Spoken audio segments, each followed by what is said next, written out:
Hayley, good morning. Amazing. And first, before we talk about Onassis, how are you? Because you had a horrid fall last night at Kempton and you're smiling and in one piece, which is good news. Yeah, I was so lucky. It was just one of those freak incidents. The poor filly that I was riding broke her leg and basically broke because the pressure on the other leg made her... Anyway, I got a fall and it's not very forgiving, the all weather, but luckily I've just woke up a bit sore but nothing serious.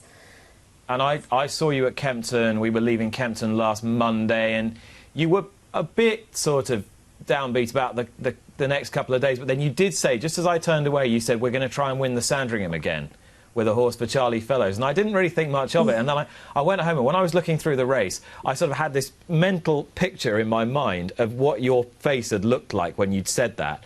And I sort of remember that I thought I detected a glimmer of confidence, so I tipped it, but that's the only reason. So I'm giving you all the credit good, for well done. what I thought was a subliminal tip. Were you that confident, or was I imagining it? No, well, Charlie Fellows, I ride out for him, and he said to me 3 months ago that's going to be the plan for her, for Onassis, is going to go to the Sandringham, and we actually think she's better than the filly I won on last year, thanks be. And I've ridden her at home a couple of times, and she's just she's been going so well, and all the ticks in the right boxes, and same draw, same ground, sort of rode her very similarly. So yeah, it was a thrill. You didn't have to work as hard on this one, though. I mean, she really won very well. She did, because she quickened really well on that ground, you know, in a short space of time, and it was, you know, the rain had really got in, so I was impressed with her, and she seems to thoroughly enjoy her racing. She's got a great attitude, and she's really well bred, so hopefully next they might try and get a bit of black type with her. You're right. I mean, Baidu Bawi out of the demoted Guineas heroine Jacqueline Quest, and a half-sister to Line of Duty as well. It's a wonderful pedigree. I know when you're riding Royal Ascot winners, the week is going to be a good week for you, but how did it feel this week? It was an odd sensation being there. How did it feel from a jockey's point of view?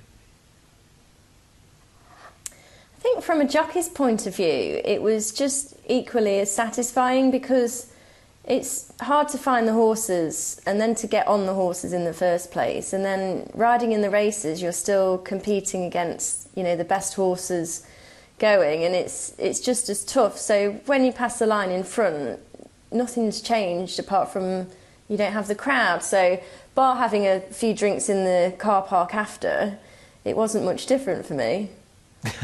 Not that you'd be having a few drinks in the car park after anyway, because you're too much of a professional. Yeah, you know me.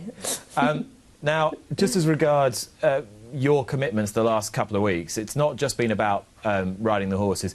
You've been across a lot of media outlets, and you've been bowled some quite tricky questions in places about whether racing should have been happening and whether Royal Ascot should have been happening. I mean, I think we can now reflect on the fact that it was a great success.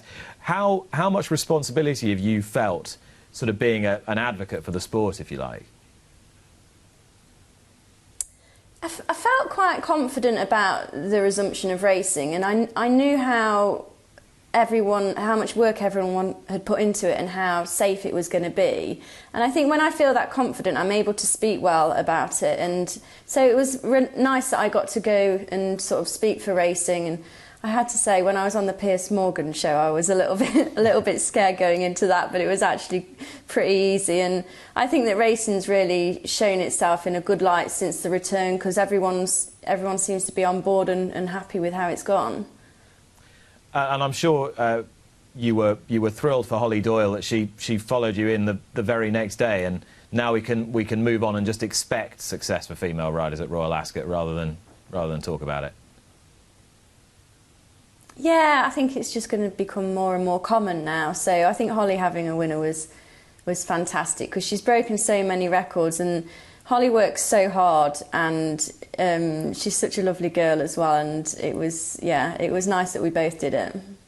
And are you gonna take a few days just with the? I know you haven't got an injury, but are you going to take a few days rest now, or are you just going to kick straight on?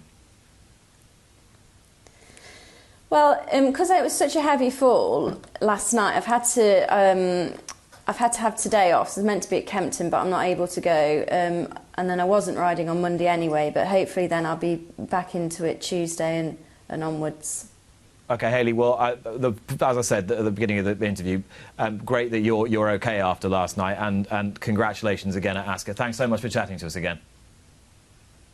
Yeah, thanks for having me, Nick. Cheers. Not at all. Hayley Turner.